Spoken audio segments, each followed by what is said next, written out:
मंच सिर्फ एक मुलाकात नहीं होता है, कभी एक बयान सिर्फ बात नहीं होता है। पटना की एक इफ्तार पार्टी में जो कहा गया है उसने सीधा मुख्यमंत्री की कुर्सी तक सवाल भी पहुंचा दिया है।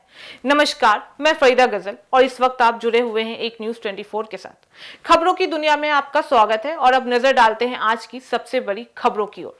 देखिए, पटना में आयोजित एक इफ्तार पार्टी के दौरान चिराग पासवान ने डिप्टी सीएम सम्राट चौधरी का स्वागत किया है, लेकिन इस दौरान उन्होंने एक ऐसा बयान दे दिया है जिसने बिहार की राजनीति में हलचल को बढ़ा के रख दिया है। चिराग पासवान ने कहा है कि अगला मुख्यमंत्री बीजेपी से ही होना चाहिए। दरअसल यह इफ्तार पार्टी सिर्फ एक सामाजिक कार्यक्रम नहीं रही, बल्कि यह सियासी संकेत देने का मंच भी बन गया है। बता दें कि इस कार्यक्रम में एनडीए के कई बड़े नेता मौजूद भी थे और इसी बीच चिराग पासवान का बयान भी सामने आया है, जिसमें उन्होंने साफ कहा है कि वह खुद मुख्यमंत्री बनने की रेस में नहीं है, लेकिन उनका मानना है कि अब बिहार में अगला सीएम बीजेपी से ही होना चाहिए।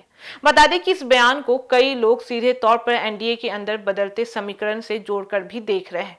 वहीं बिहार की राजनीति में पहले से भी यह चर्चा चल रही थी कि अगर भविष्य में नीतीश कुमार की भूमिका बदलती है तो राज्य में नया नेतृत्व सामने आ भी सकता है, और ऐसे में चिराग पासवान का यह बयान उस चर्चा को और भी तेज भी कर देता है।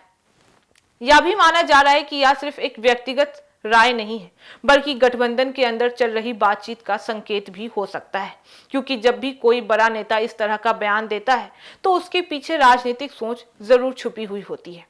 साथ ही चिराग पासवान का खुद को मुख्यमंत्री की दौड़ से बाहर बताना यह भी एक रणनीति के तौर पर देखा जा रहा है, जिससे वह खुद को अलग रखते हुए एक बड़ा राजनीतिक संदेश भी दे सकते हैं। इससे यह भी संकेत मिलता है कि आने वाले समय में वे किसी और बड़ी भूमिका या पावर बैलेंस की राजनीति का हिस्सा भी बन सकते हैं। राजनीतिक नजरिए से देखें तो यह बयान एनडीए के अंदर शक्ति संतुलन की तरफ इशारा भी करता हुआ दिखाई दे रहा है। बीजेपी पहले से ही मजबूत स्थिति में है और ऐसे में उसका सीएम पद पर दावा और मजबूत भी हो सकता है। जनता के बीच यह बयान तेजी से चर्चा में भी आ गया है कि लोग यह जानना चाहते हैं कि क्या अब बिहार में नेतृत्व बदलने वाला है और क्या कोई नया चेहरा सामने भी आएगा। अगर पहले से ही नेतृत्व को लेकर साफ स्थिति बनती है तो इससे राजनीतिक स्थिरता बनी भी रह सकती है, लेकिन अगर इस मुद्दे पर मतभेद बढ़ते हैं तो गठबंधन के अंदर खींचतान भी सामने आ सकती है। लेकिन फिलहाल एक इफ्तार पार्टी में दिया गया यह बयान बिहार की राजनीति में बड़ा सवाल तो जरूर बन गया है कि क्या सच में अगला मुख्यमंत्री बीजेपी से होगा या अभी इस कहानी में कोई और भी मोड़ बाकी है।